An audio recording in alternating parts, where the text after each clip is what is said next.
impyiko zikora nabi zigaragazwa n'imihindagurikire mu mikorere isanzwe y'umubiri, kubera ko impyiko ni igice cy'ingenzi mu mubiri gikora mu gusukura no kuyungurura amaraso ziyakuramo imyanda igasohoka mu mubiri binyuze mu kunyara. Impyiko zitangiye kubura ubushobozi bwo gutunganya no gukura imyanda mu maraso ku buryo buhagije, tuvuga ko icyo gihe impyiko zitagikora neza. Gusa ibimenyetso by'impyiko zidakora neza biragoye kugaragara iyo bikiza, ariko kubibona hakiri kare ni ingenzi cyane kandi bifasha mu kuzivura hakiri kare, bityo bikazirinda kwangirika. Mu kiganiro cy'ubushize twabonye ko umuntu agira impyiko ebyiri ziba ku gice cyo hasi gato ku nda hafi y'imbavu ahegereye umugongo. Bityo muri iki kiganiro tugiye kurebera hamwe ibimenyetso 10 byakwereka ko impyiko zawe zifite ikibazo cyangwa se zirwaye, kugira ngo unyarukire kwa muganga.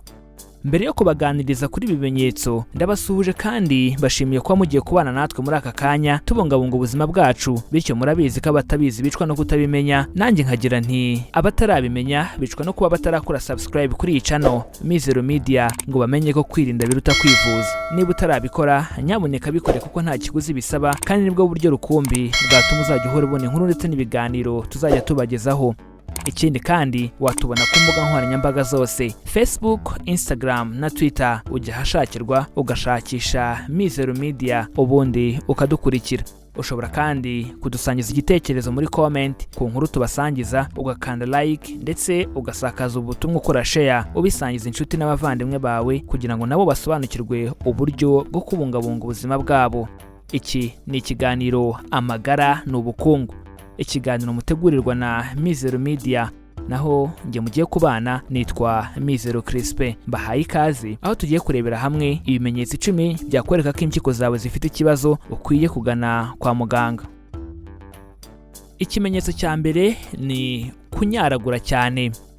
Kunyara inshuro nyinshi cyane cyane nijoro bishobora kuba ikimenyetso cy'impyiko zikora nabi. Ibi bishingiye ku kuba iyo utuyunguruzo tw'impyiko twangiritse byongera ubushake bwo guhora ushaka kunyara, kuko tuba tudashobora gufunga inkari. Gusa aha mukwiye kwitonda, kuko ibi bishobora no kuba ikimenyetso cy'ubwandu bw'umuyoboro w'inkari cyangwa se kubyimba kwa prostate ku bagabo. Ikimenyetso cya kabiri, amaraso mu nkari. Impyiko zikora neza ntizigomba gusohora uturemangingo tw'amaraso mu mubiri. Akamaro kazo ni ukuvana imyanda mu maraso ubundi agakomeza gutembera mu mubiri bisanzwe. Impyiko zikora nabi, uturemangingo tw'amaraso dushobora gutangira gusohoka mu nkari. Ibi bishobora kuba ikimenyetso cy'uko zikora nabi, kuko uba batangiye kuzana utubuye mu mpyiko, kidney stones, tumor cyangwa se infection. Ikimenyetso cya gatatu, kubyimbagana no kwiyongera ibiro cyane.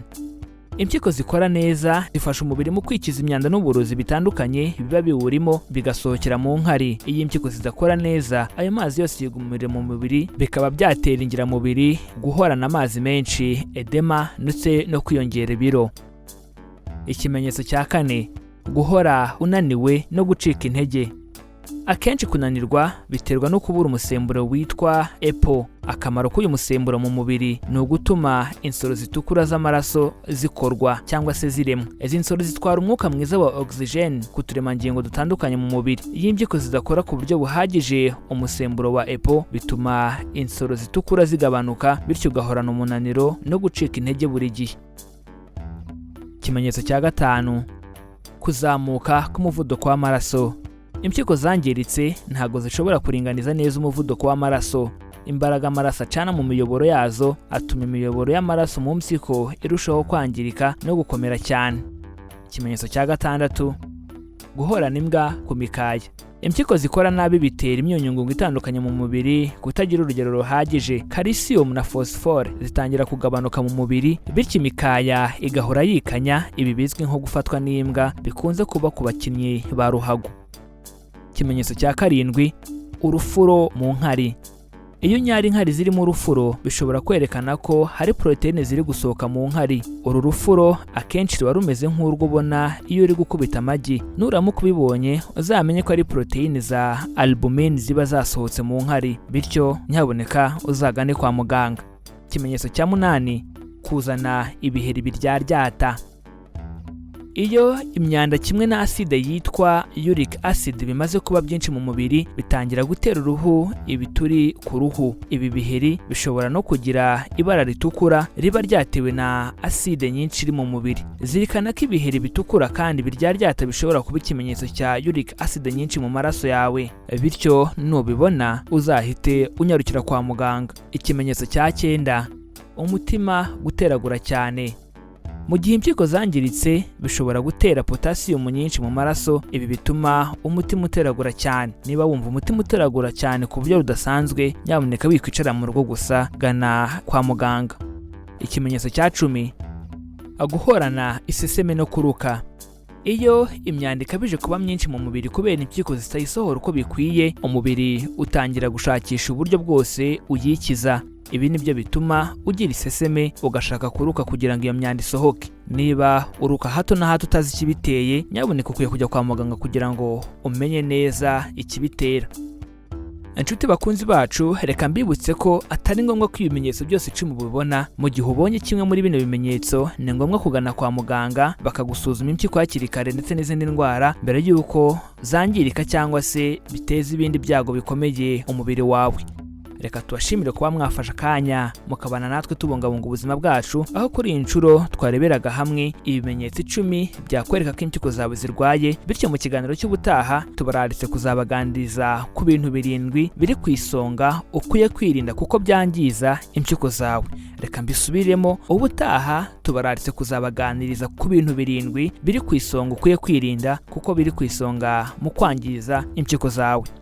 Reka dusoze mbashimira kubana natwe, ariko mbibutse ko baca umugani mu Kinyarwanda bati abatabizi bicwa no kutabimenya. Nanjye nkagira nti abatarabimenya bicwa no kuba batarakora subscribe kuri channel Mizero Media ngo bamenye ko kwirinda biruta kwivuza. Niba utarabikora, nyabuneka bikore kuko nta kiguzi bisaba kandi nibwo buryo rukumbi buzatuma uzajya uhora ubona inkuru ndetse n'ibiganiro tuzajya tubagezaho. Ikindi kandi watubona ku mbuga nkoranyambaga zose kuri Facebook, Instagram ndetse na Twitter, ujya hashakirwa ugashakisha Mizero Media ubundi ukadukurikira. Ushobora kandi kudusangiza igitekerezo muri comment ku nkuru tubasangiza, ugakanda like ndetse ugasakaza ubutumwa ukora share, ubisangiza inshuti ndetse n'abavandimwe bawe kugira ngo nabo basobanukirwe uburyo bwo kubungabunga ubuzima bwabo. Iki cyari ikiganiro Amagara n'Ubukungu, ikiganiro mutegurirwa na Mizero Media, naho nge mwabanye nitwa Mizero Crispin. Amahoro y'Imana bane namwe kandi tubifurije kugira ubuzima buzira umuze.